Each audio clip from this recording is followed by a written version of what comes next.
Olá, sou Daniel Barros, professor, escritor e policial há 25 anos. Hoje nós vamos falar sobre dois pontos muito importantes que ocorreram nessa semana.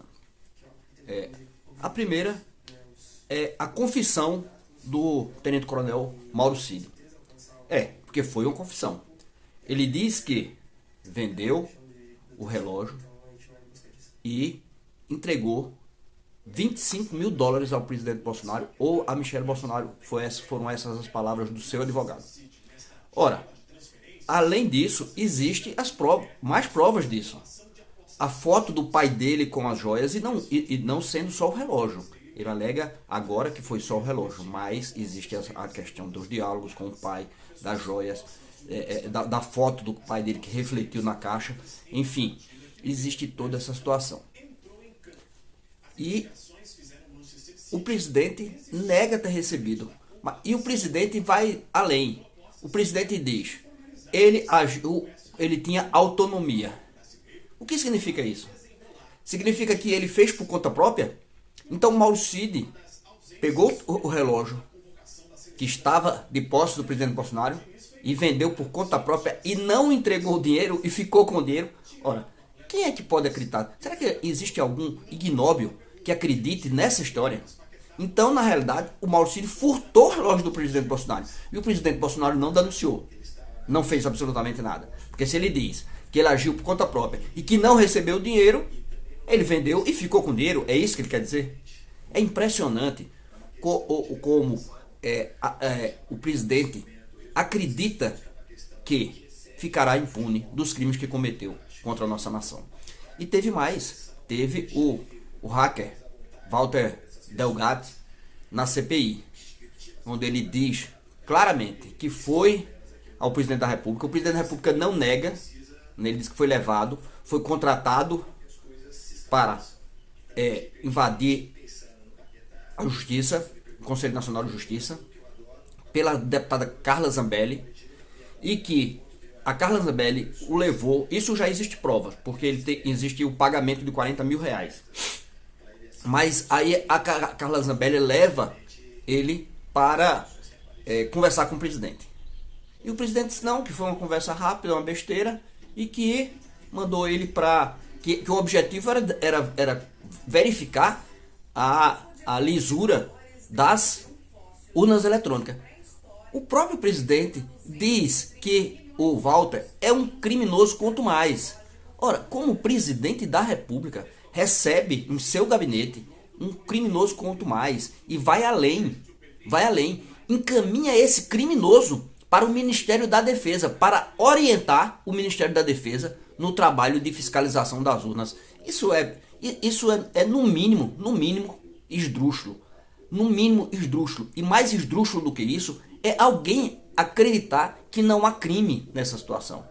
Ora, são coisas muito graves.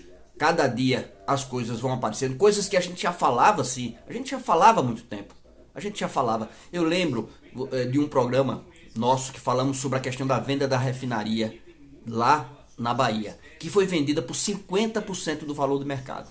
Aí você diz, Daniel, o que é que esse assunto tem a ver com o atual? Você lembra quem comprou? A Arábia Saudita. Você lembra quem deu um presente de 16 milhões de reais para o presidente Bolsonaro? A Arábia Saudita. Isso é uma prova que houve corrupção, que houve um pagamento indevido por uma venda também indevida, que foi a venda da refinaria na Bahia. Então as coisas vão se encaixando. E não pensem que a Polícia Federal é boba. Não pense. Por isso que alguns companheiros e algumas companheiras defendem que já haja a prisão do presidente Bolsonaro. Eu sou contra a prisão do presidente Bolsonaro nesse momento. Eu sou contra a prisão do presidente Bolsonaro porque ele pode se vitimizar, criar uma vitimização.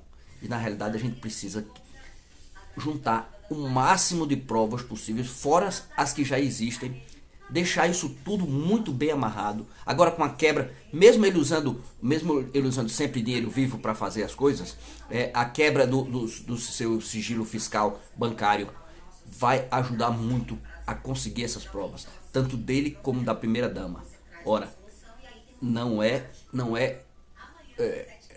costumeiro eles fazerem o uso das contas, mas eles fazem.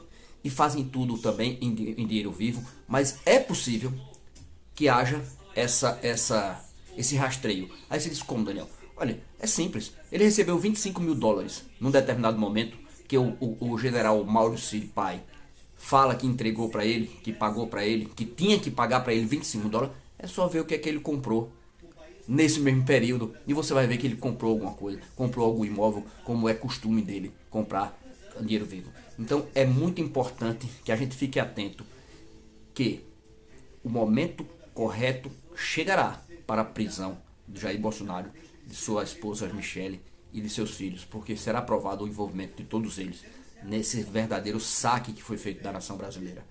Já não existe desculpa, não existe nenhuma desculpa para o presidente alegar que não sabia que não podia vender essas joias.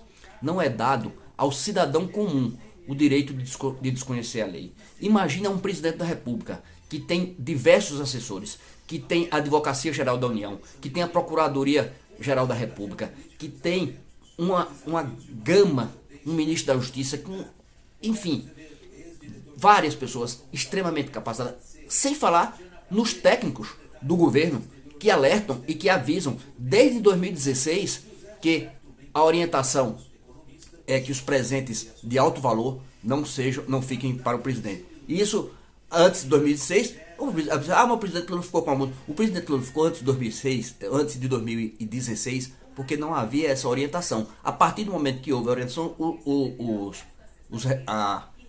os presentes foram entregues para o acervo do governo federal. Agora, o que aconteceu com o presidente da República foi após essa situação.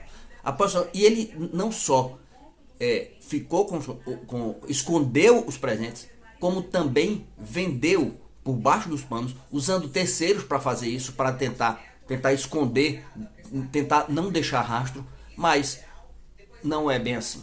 Não é bem assim que as coisas acontecem, e a Polícia Federal está com provas robustas para que no futuro próximo a gente possa fazer justiça e colocar o senhor presidente Bolsonaro na cadeia. Diferente do que ele pensa, eu não sou defensor de que bandido bom é bandido morto. Mas se fosse como ele estaria indo para outro plano nessa prisão. Porque bandido bom não é bandido morto, então seria o que aconteceria com ele. Mas felizmente nós vivemos numa democracia, nós vivemos num Estado democrático de direito, e a lei deve ser cumprida, e o presidente da República, o ex-presidente da República, deve ser preso com um julgamento justo, com um julgamento imparcial, sem que haja conluio entre o juiz e o Ministério Público, entre o juiz e a polícia, para que ele tenha, sim, direito de defesa, ampla defesa. Agora, há de convir, eles estão com a dificuldade, eles estão num momento muito difícil, é quase que indefensável, porque, como eu já falei, são provas robustas. Esse dinheiro está lá, esse dinheiro foi entregue, haverão comprovações disso, e o ex-presidente deve pagar pelo que ele cometeu. Não há o que se discutir de que ele não sabia que não poderia fazer esse tipo de coisa. Eu espero ter contribuído de alguma forma. Se você gostou, deixe sua curtida, compartilhe e se inscreva no canal. Um forte abraço e até a vitória, e sempre.